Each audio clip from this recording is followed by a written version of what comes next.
Panibagong troubleshooting na naman tayo. Samsung na double door. Yan po siya. Digital inverter. Check natin yung mainboard. Ayan siya.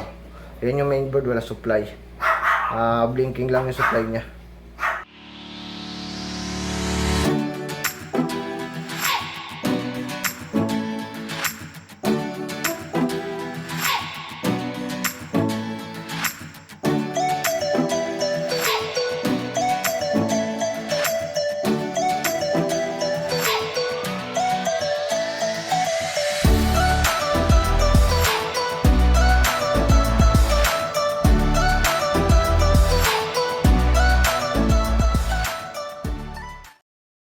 Yan, okay na po yung troubleshoot namin ng ano. Yan, okay na yung display niya.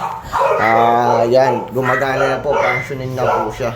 Pati yung compressor gumagana na yan, ayan. Functioning na po siya. Ayan yung board. Troubleshooting, repair po tayo sa board ha. Meron po kami dyan ni-repair.